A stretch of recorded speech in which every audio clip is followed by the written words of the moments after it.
Hey guys, welcome back. तो आज की वीडियो के अंदर हम बिटकॉइन का एनालिसिस करेंगे एंड यहाँ पर कुछ इंपॉर्टेंट की लेवल्स हैं जिनको मैं भी अब यहाँ पर मॉनिटर कर रहा हूँ, क्योंकि लास्ट अपडेट के अकॉर्डिंग आपको याद होगा तो मैं बात कर रहा था कि 200 weekly moving average, 300 weekly moving average, जब तक प्राइस इसके बीच में है तब तक वील हैव टू वेट। जब ब्रेकआउट करता है इन दोनों में से किसी भी जोन को तब हम एनालिसिस करेंगे। लेकिन कुछ चीज़ें हैं जो यहाँ पर अब चेंज हुई हैं जिसके अकॉर्डिंग मैं भी कुछ चीज़ों को अब यहाँ पर मॉनिटर कर रहा हूँ, तो मैं आपसे यहाँ पर शेयर करूँगा।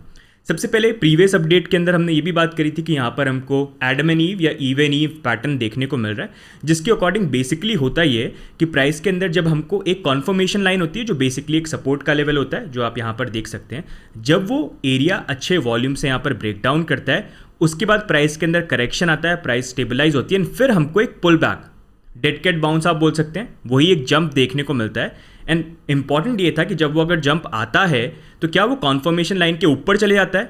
अगर यहाँ पर ऊपर चला गया इसका मतलब ये पैटर्न कैंसिल हो चुका है, लेकिन अगर यहाँ पर रिजेक्शन हो गया इसका मतलब यही चीज़ जो है वो प्ले आउट हो रही है। एंड अगर हम देखेंगे वॉल्यूम के साथ भी ये चीज़ काफ़ी ज़्यादा मैच करी है। जैसे आप देख सकते हो, देखो यहाँ पर वॉल्यूम, देखो वैसे ही वॉल्यूम यहाँ पर है, जब ये ब्रेक डाउन हुआ एकदम से वॉल्यूम जंप, यहाँ पर भी देखो आप, सेम एग्जाम्पल, राइट।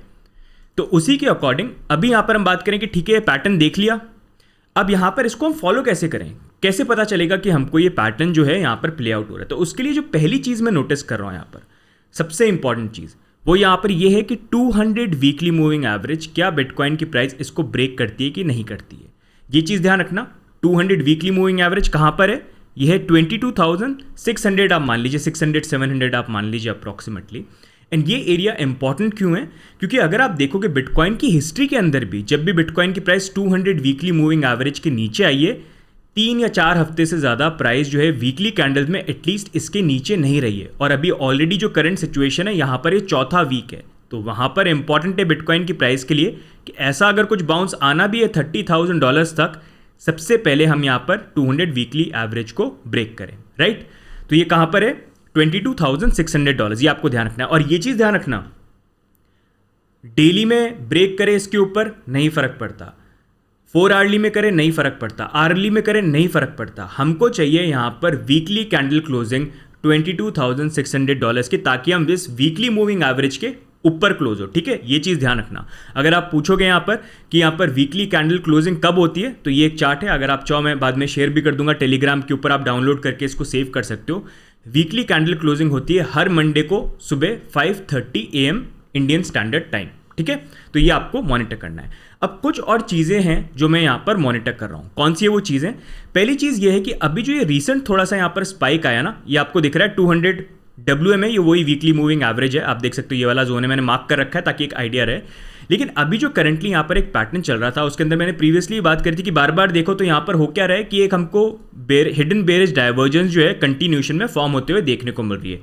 एक चीज़ जो अभी ये रीसेंट जंप के साथ चेंज हुई ना, वो ये था कि यहाँ पर अभी जो ये बाउंस आया, उस बाउंस से अभी जो रीसेंट कम से कम यहाँ पर एक जो हमको हिडन बेरिश डाइवर्जेंस बनते हुए देखने को मिल रही थी, वो थोड़ा सा इनवैलिडेट हुआ है। मतलब पहली बार हम थोड़ा सा इस हिडन बेरिश डाइवर्जेंस इतने टाइम से प्राइस को दबा रहा था उससे बाहर निकले, दैट इज गुड। लेकिन देखो लिमिटेशन कहाँ पर है हमारी, रेजिस्टेंस वाइज है, तो इसको तो नोटिस यहाँ पर करना है। लेकिन अब ये 4 आवर्ली के अंदर मैं बात कर रहा हूँ कि चलो हिडन बेरिश डाइवर्जेंस जो है वो तो यहाँ पर एक तरह से इनवैलिडेट हो गई।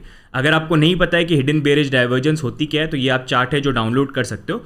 उसके अकॉर्डिंग यहाँ पर बेसिकली होता ही है कि जो कैंडल है उसकी प्राइस जब जंप करती है तो प्रीवियस हायर पॉइंट से नीचे रहती है, लेकिन RSI जो है उसका प्रीवियस पॉइंट तो लो रहता है, नेक्स्ट पॉइंट हाई बन जाता है। तो देख सकते हो यहाँ पर आप, इसको हिडन बेरिश डाइवर्जेंस बेसिकली यहाँ पर बोलते हैं, जो आप यहाँ पर भी देख सकते हो। देखो कैंडल्स, ये RSI में क्या हो रहा है, ऊपर की तरफ जा रहा है, लेकिन कैंडल्स देखो नीचे की तरफ बार बार जा रही थी, जो अब इनवैलिडेट यहाँ पर हो गया, राइट।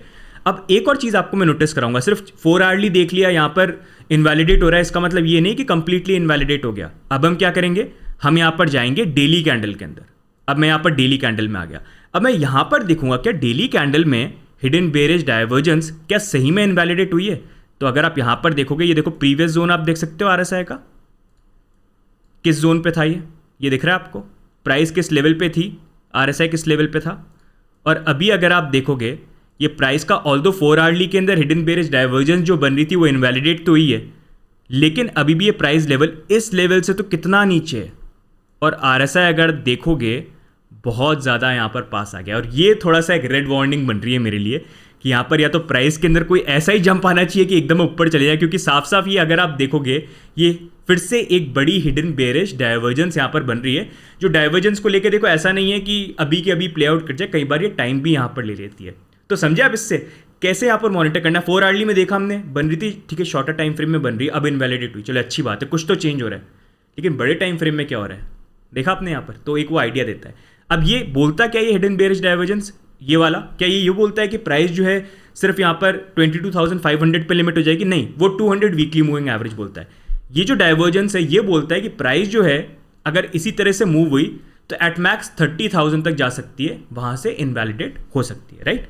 तो अब मैं यहाँ पर क्या चीज़ मॉनिटर करूंगा, मैं यहाँ पर ये चीज़ मॉनिटर करूंगा कि यहाँ पर जो प्राइस है, सबसे पहले अगर हमको, जैसा हमने यहाँ पर बात करी कि ये पैटर्न होने के लिए चलो एक पुल बैक 30 तक आना चाहिए, क्या मैं नोटिस करूंगा? पहली चीज़ कि क्या यहाँ पर 200 वीकली मूविंग एवरेज जो 22,600 है उसके ऊपर वीकली कैंडल क्लोजिंग होती है कि नहीं होती है।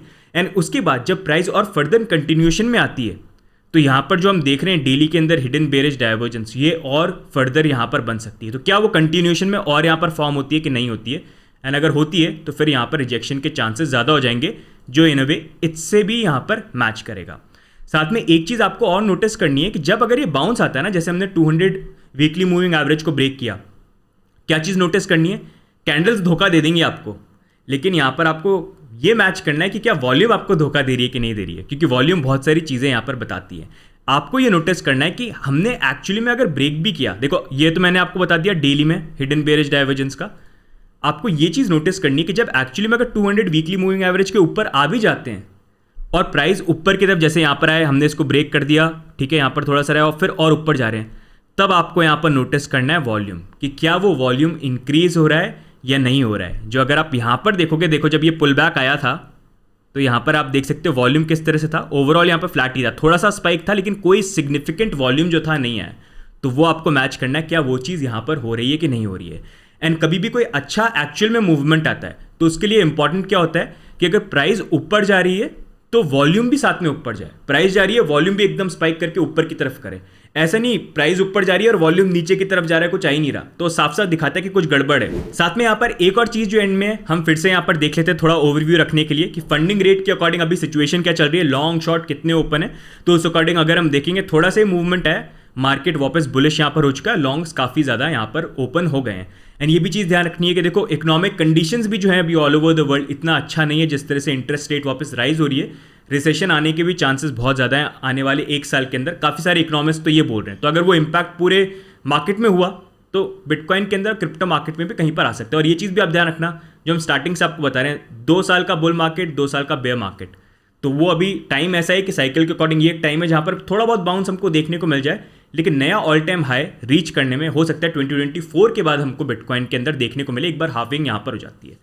तो गाइस आज की वीडियो में ओवरऑल यही अपडेट, आई होप इस अपडेट को देखने के बाद कुछ आपको सीखने को मिला है। एंड देखो सिर्फ देखने से नहीं होता, ये चीज़ प्रैक्टिस करना, खुद इसको ऑब्जर्व करना, वो ज़्यादा इंपॉर्टेंट यहाँ पर चीज़ है। क्योंकि मैं भी अपना एक्सपीरियंस शेयर कर रहा हूँ, मैं कोई एक्सपर्ट नहीं हूँ, तो एट टाइम्स मैं गलत भी होता हूँ, तो जो चीज़ मैं सीखता हूँ वही आपसे शेयर करने की कोशिश करता हूँ। तो आप भी जो है सुनो सबकी, देखो, लेकिन खुद उस पर सीखो, खुद उस पर वर्क करो, क्योंकि in the end it is your money. तो आपको खुद की अपनी राइट स्ट्रैटेजी बनानी है, specially if you want to trade and make money.